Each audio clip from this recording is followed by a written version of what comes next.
ele fez a sua igreja antes dele subir aos céus, ele disse aos seus discípulos que posteriormente iriam dar início à igreja. Ele disse: todo o poder me foi dado nos céus e na terra, e eis que estou convosco todos os dias até a consumação dos séculos. Então nós temos aqui, amados, algumas lições que nós podemos extrair deste texto que nós lemos de Josué. E uma das principais lições que nós temos, primeiro, é a transição e o chamado de Josué. Após a morte de Moisés, Deus chama Josué para assumir a liderança, mostrando que Deus tem um plano e chama pessoas para cumprir o mesmo em tempos de mudanças. Moisés agora era morto e o lugar dele estava vago, havia um vácuo ali na liderança, e certamente uma preocupação por parte do povo de como iriam prosseguir em direção à terra prometida. Mesmo quando Moisés ainda vivo, o povo ainda temia ficar prostrado no deserto, mas Deus sempre estava com Moisés, orientando, liderando eles, dizendo que eles não ficariam desamparados pela presença de Deus enquanto eles fossem fiéis ao Senhor. E agora, certamente, com a morte de Moisés, o povo deve ter tido uma preocupação muito grande de como ficaria agora, já que eles haviam caminhado durante 40 anos no deserto em direção à terra prometida, e estavam a poucos passos de conquistar a terra prometida, e de repente Deus tira a vida de Moisés. Porque Moisés ele não morreu de acidente, não morreu de uma doença, não. Foi Deus quem tirou a vida de Moisés. Deus chamou Moisés para o cume do monte, e chegando ali no monte, disse: Moisés, tu está vendo toda esta terra, mas tu não poderás entrar nela. Ali diz a Bíblia que Moisés morreu na presença do Senhor, e o Senhor sepultou o corpo de Moisés. E agora o povo está sem liderança, mas do mesmo modo como Deus chamou Moisés lá no passado, 40 anos atrás, para liderar o povo de Israel, capacitou Moisés guiou o povo durante 40 anos no deserto. Agora Deus está tirando esse líder, está colocando outro líder para dar continuidade naquela caminhada. E esse novo líder que ele escolhe agora é Josué, que segundo o texto que nós lemos aqui, no versículo de número 2, o Senhor disse a Josué: Moisés, meu servo, é morto, levanta-te agora, passa este Jordão, tu e este povo, a terra que dou aos seus pais. E no versículo 1, na parte B do versículo aqui, diz que Josué era auxiliar de Moisés. Josué havia aprendido muitas formas de liderança com Moisés. E nesse momento agora, nesta nova caminhada em que Josué está assumindo o comando, Deus então dá as instruções para que Josué ele pudesse continuar naquela transição. Então, a primeira coisa que Deus fala a Josué, é sobre a ordem: ser forte e corajoso. Não é uma sugestão que ele dá, mas um mandamento divino para enfrentar o medo e os desafios, pois Deus capacita seus escolhidos para as tarefas que lhes confia. Então, quando Deus escolhe uma pessoa, irmão, Deus capacita a pessoa. Você pode não se achar capacitado para conquistar, para vencer, mas sabe que o Deus que te escolheu, ele diz para você: ser forte e corajoso. Nós precisamos ser forte e corajosos para fazermos a obra de Deus. É um imperativo na vida do cristão. E essa força que dá é o próprio Deus que dá essa força para cada um de nós. Outra coisa que Deus garante a Josué é a sua presença. A promessa central é que Deus estará com Josué, assim como esteve com Moisés, não deixando nem desamparando o que é a fonte de toda a coragem. Então, quando Deus diz a Josué ser forte e corajoso, Deus está garantindo a Josué: olha, Josué, do modo como fui com Moisés, eu também serei contigo. Olha para o passado e vê a experiência que Moisés teve. Moisés nunca perdeu uma batalha para os seus inimigos. Moisés nunca foi uma pessoa medrosa, foi corajoso. Então, ele era corajoso porque eu estava com ele. E uma das coisas que Moisés, quando vivo, ainda falou para o Senhor foi: Senhor, se a tua presença ela não for conosco, não me deixa ir. Irmãos, digo uma coisa a você: você pode estar empreendendo um grande negócio, você pode estar fazendo um grande projeto, mas se Deus não estiver à frente do teu negócio, irmão, não meta, cara. Não meta, porque vai dar errado. E a pessoa vai se quebrar. Moisés falou: Senhor, se a tua presença não for comigo, não me deixa ir. Porque quando a presença de Deus ela vai adiante dos nossos negócios, quando colocamos Deus como prioridade em nossas vidas, em tudo que você faz, ele dá certo, ele prospera. Mas se Deus não for a nossa prioridade, se Ele não estiver diante de nós naquilo que nós fizermos, seja no nosso casamento, seja no nosso trabalho, nossos estudos, seja em qualquer área de nossa vida, irmãos, nós sempre devemos colocar Deus em nossa frente. Senhor, se este negócio que eu vou fazer é para a tua glória, eu estou nele, mas se não é, eu estou fora. Se este casamento, este namoro é para a tua glória, eu estou nele, se não é, eu estou fora. Então sempre colocamos Deus adiante de nós, porque Ele é a nossa força. Então Deus garantiu sua presença a Moisés, a Josué naquele momento de dificuldade. Mas havia uma condição para isso. Deus disse a Josué: olha, ser forte e corajoso, eu serei contigo, ninguém te poderá resistir todos os dias da tua vida. Mas havia uma condição. Uma condição era a obediência. A obediência, a condição para prosperar e ter sucesso é meditar e observar a lei de Deus, a sua palavra, sem desviar dela, usando-a como mapa e guia.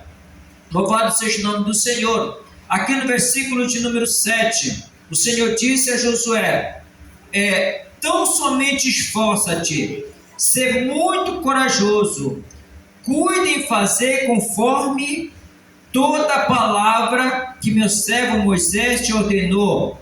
Dela não te desviarás, nem para a direita e nem para a esquerda, para que sejas bem-sucedido por onde quer que andares. Irmãos, a vida com Deus, quando nós obedecemos a voz de Deus, irmãos, as coisas elas mudam em nossas vidas. Mas enquanto nós não colocarmos Deus como prioridade em nossas vidas, nós nunca sairemos do lugar, irmãos. Deus é a nossa prosperidade. Jesus, quando falava aos discípulos acerca da ociosidade pelas coisas da vida, ele disse a seus discípulos: não fiquem preocupados com o que é vez de comer e com o que é vez de beber, porque Deus sabe de todas as coisas. Mas ele disse em um outro versículo, capítulo 6, verso 32 de Mateus: antes buscar em primeiro lugar o reino de Deus e a sua justiça, e todas essas coisas vos serão acrescentadas. Em primeiro lugar, o reino de Deus. O que Deus está dizendo aqui a Josué: olha, Josué, tem cuidado de guardar todas as palavras que meu servo Moisés te ordenou. Não te desvie dela, nem para a direita, nem para a esquerda. Às vezes, irmãos, nós, para alcançarmos o nosso objetivo, a gente se desvia do centro da vontade de Deus. A gente sai do centro da vontade de Deus para tentar alcançar nossos objetivos. Mas nunca alcançaremos. Porque se Deus não for a nossa dianteira, nós não teremos sucesso em nossa caminhada.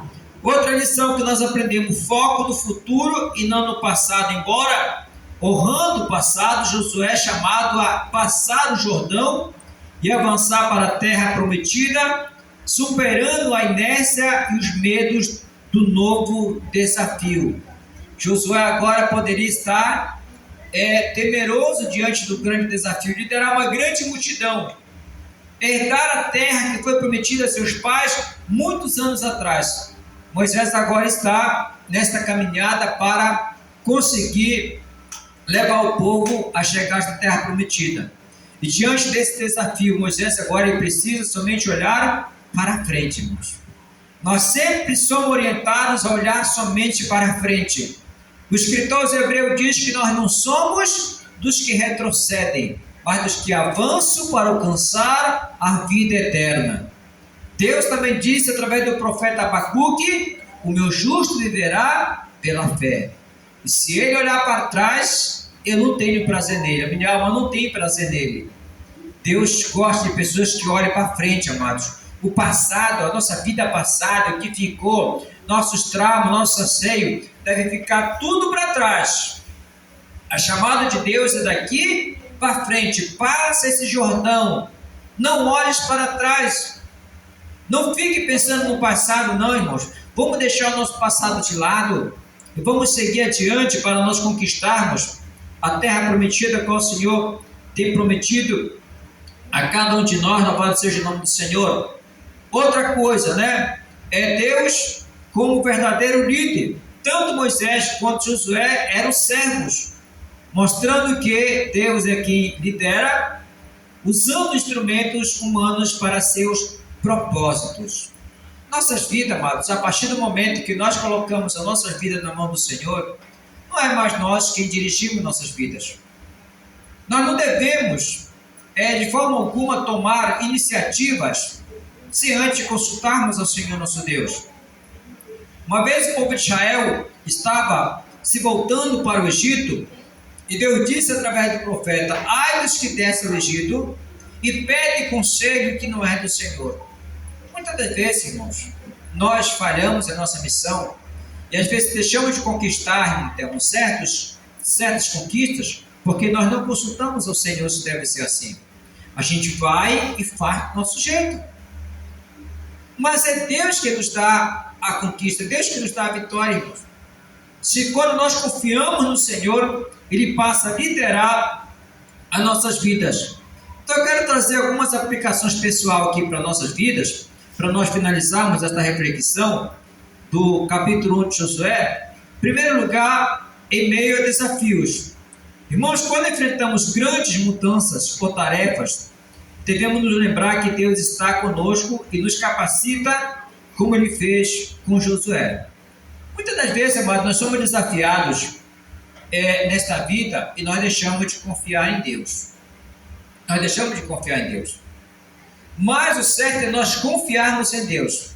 A Bíblia Sagrada, ela nos conta a história de 3 jovens que eram amigos do profeta Daniel, que eles se viram diante de um grande dilema, irmãos. O rei da Babilônia havia mandado fazer uma grande estátua em que todos os seus súditos deveriam se prostrar diante daquela imagem.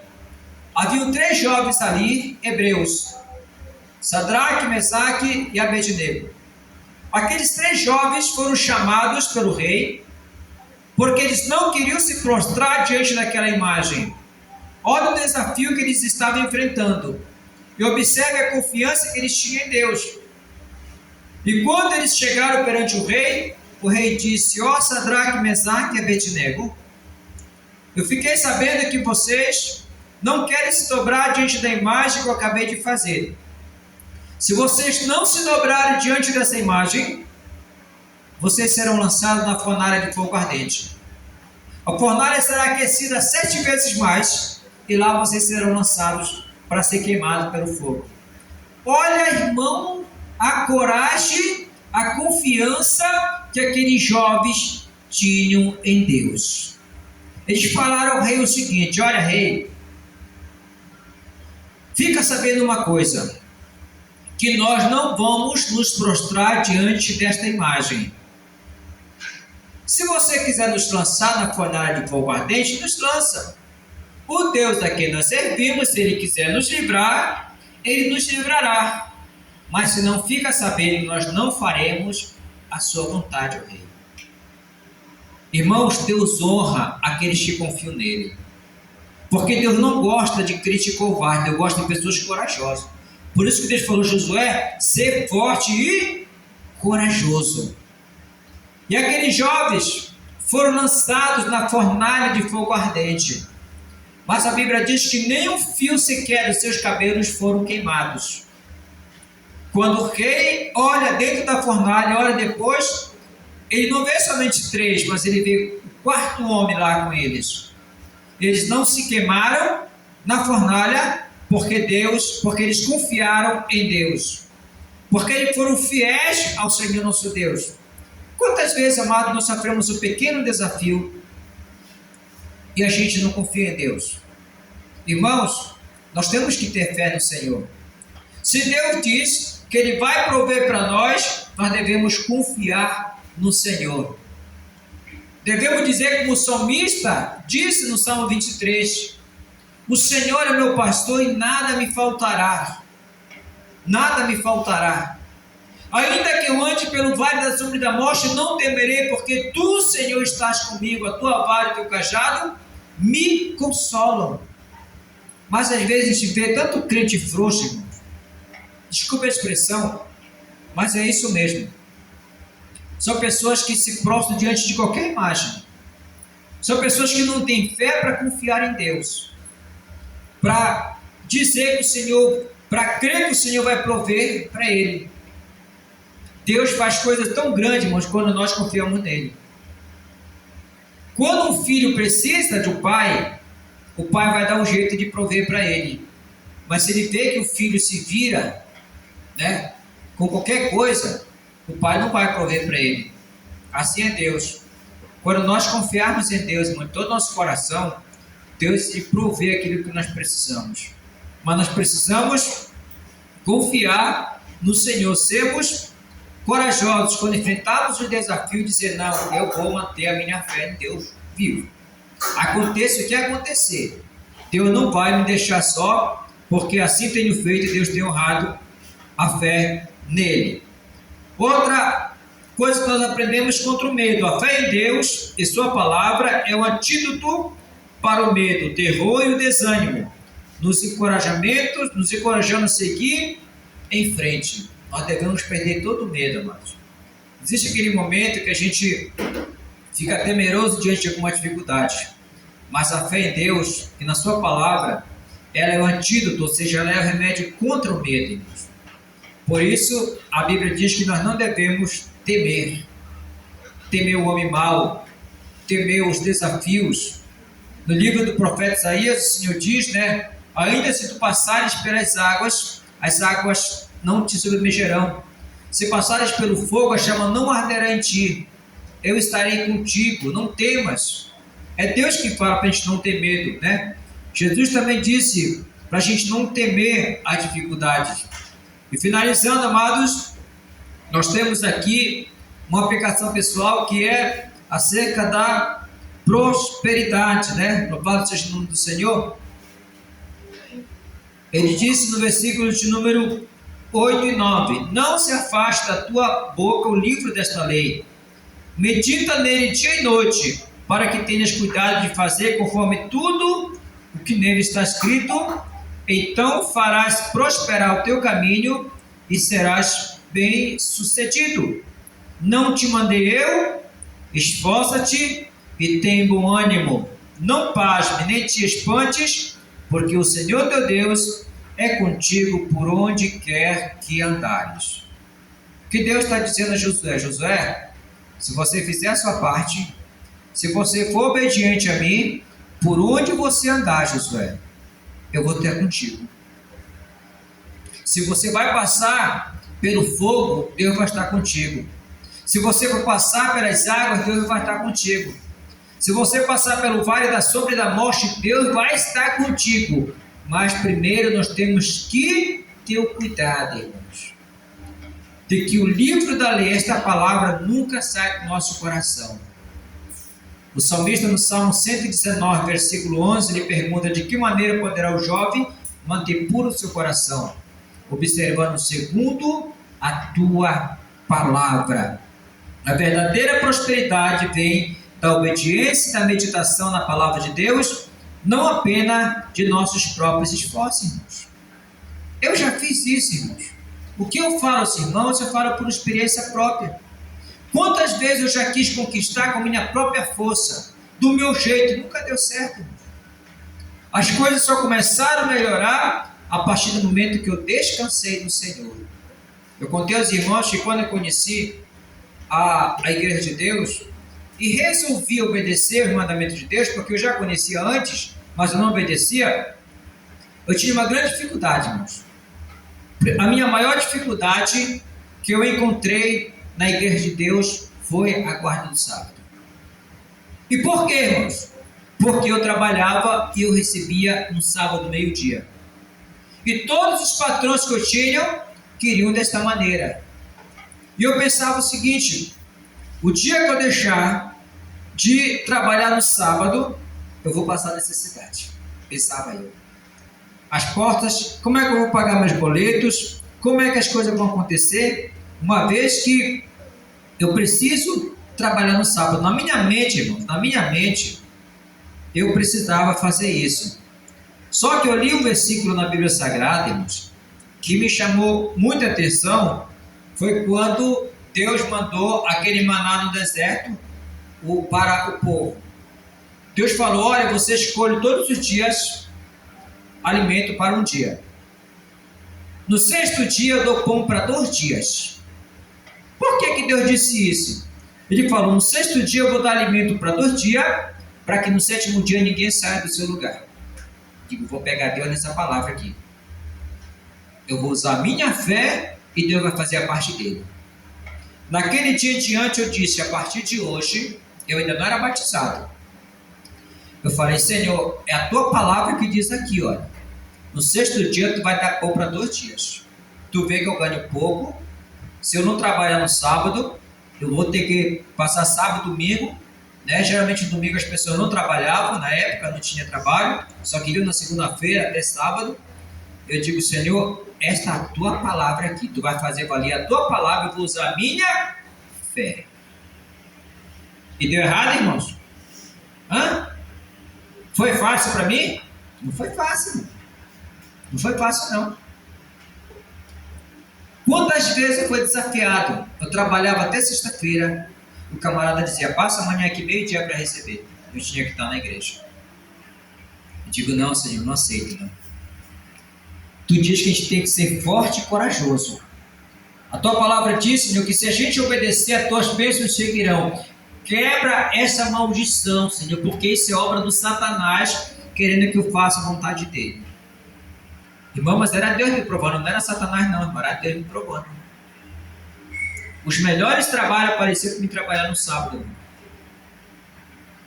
Os melhores pagamentos, dizia: não, isso não é de Deus. Não é de Deus, porque Deus disse lá no mesmo texto de Êxodo acerca do maná: os que colhiam o maná todos os dias tinham. No sexto dia, tinha pessoas que não colhiam para 2 dias, colhiam só no dia. Quando iam no sábado, colhiam maná. Tinha maná ou não tinha? Tinha, mas não prestava, dava bicho. Desde aí eu usei a expressão, irmãos.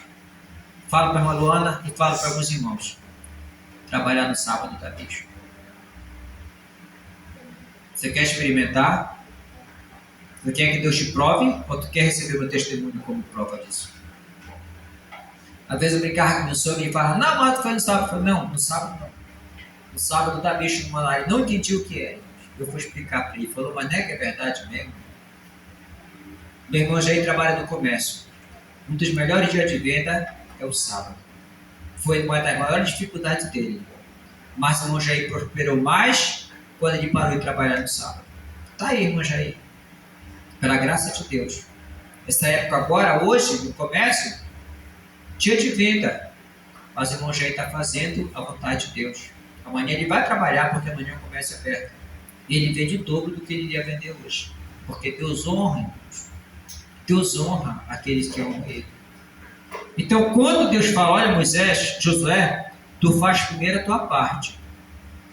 Te esforça-te, tem bom ânimo, não aparte, né? Não se aparte esta palavra da lei da tua boca e nem do coração. Então, é tu que farás prosperar o teu caminho. Cadê o versículo 8 aqui? Não se afaste da tua boca o livro desta lei. Medita nele dia e noite, para que tenhas cuidado de fazer conforme tudo que está escrito. então tu farás prosperar o teu caminho e tu serás bem-sucedido. Então está na minha mão, a decisão é minha. É minha. Eu que vou escolher a prosperidade, se eu fazer a vontade de Deus. Por isso Deus fala em Deuteronômio 28, fique de pé para nós finalizar. Deuteronômio 28, versículo 1, ele diz: se atentamente ouvires a voz do Senhor teu Deus, tendo cuidado de fazer tudo conforme eu vos tenho mandado, todas essas bênçãos vos alcançarão. Para a bênção alcançar o teu celeiro, a tua família, o teu emprego, o teu casamento, o teu negócio, a tua vida, irmãos, faça a vontade de Deus. Ouça a voz de Deus. Ouça a voz de Deus. Atenda a voz de Deus. E Tiago diz, irmão, não sejamos somente ouvintes, mas também praticantes, enganando nós mesmos. Vamos praticar o que a palavra de Deus diz e nós vamos ser bem-sucedidos. E eu abençoo a tua vida nesta tarde. Mas faça a tua parte. Ouça a voz do Senhor teu Deus. Deixa Ele te guiar. Deixa Ele ser o centro da tua vida. E você vai ver que as coisas vão acontecer automaticamente. Nós vamos agradecer por esta palavra. Vamos agradecer por esse sábado que se passou, irmãos. Em nome de Jesus. Os irmãos que estiveram conosco desde a manhã, né, os que vieram agora também. Que Deus abençoe a todos. Vamos orar e receba a bênção de Deus em a palavra do Senhor. Maravilhoso Deus, Santo de Israel, neste momento, Pai de oração, nós queremos te agradecer pela reflexão desta palavra, Senhor. Deus amado, palavra que tu falaste a teu servo Josué, Senhor, para que ele tivesse cuidado de fazer conforme a tua palavra, Senhor, ele seria bem sucedido. E realmente, ó Pai, quando nós vemos a história de Josué, Senhor, ele foi um dos maiores conquistadores, Senhor. Foi um grande general, foi um grande sacerdote, Senhor. Foi um homem que durante toda a sua caminhada, ele teve vitórias, porque o Senhor foi com ele e porque ele obedeceu a tua palavra, Senhor. Isto é prova, Deus amado, que se nós fizermos a nossa parte, nós também seremos bem-sucedidos, Senhor. Deus amado, nos ensina a ouvir a tua voz, Senhor, e a pôr em prática a tua palavra, Deus. Assim como Josué foi um servo obediente à tua voz, Senhor, nos dá o espírito que estava em Josué, Senhor, para obedecer a tua palavra, para prosperarmos, para crescermos, Senhor, para que cada dia, meu Pai amado, venhamos obedecer a tua voz, e para que o nosso caminho venha a ser bem sucedido, Senhor, para que a prosperidade venha sobre nossos casamentos, sobre nosso lar, nosso emprego, Pai, nossos negócios, nossos projetos, Deus amado. Te peço perdão, Deus querido, das vezes que nós deixamos de confiar em Ti, Senhor, para confiar em nossa própria força, Pai. Mas nós aprendemos, Senhor, nesta tarde, que melhor é confiar no Senhor do que confiar nos homens, porque aqueles que confiam em Ti, diz a Tua palavra, Senhor, que serão como o monte de Sião, que não se abalam, mas que permanecem para sempre. Deus de misericórdia, aumenta a nossa fé, aumenta a nossa confiança, aumenta a nossa esperança em Ti, Senhor, para que possamos crer na Tua palavra, para que possamos receber as Tuas promessas, Senhor, que é para aqueles que obedecem a Tua palavra, Senhor. Deus de misericórdia, abençoa o Teu povo, Deus amado. Te agradecemos por este sábado que se passou. Obrigado, Pai, por estar na Tua presença. Obrigado por cada irmão que esteve neste lugar, Senhor, e aqueles que não puderam vir, Tu sabes o motivo, Senhor. Dá-lhes condições, ó Pai, para que esteja conosco, Deus de misericórdia. Abre as portas, Senhor, dá-lhes o coração obediente, o espírito voluntário, para que possamos Te servir, Senhor, a cada dia. Deus de misericórdia, eu Te peço essas bênçãos, Senhor amado, em nome do Senhor Jesus, que o Senhor nos abençoe todos os dias da nossa vida, que assim como o Senhor foi com Josué, que o Senhor seja com este povo, seja com cada um de nós, ó Pai, em nome de Jesus, é que nós te pedimos e nós te agradecemos. Amém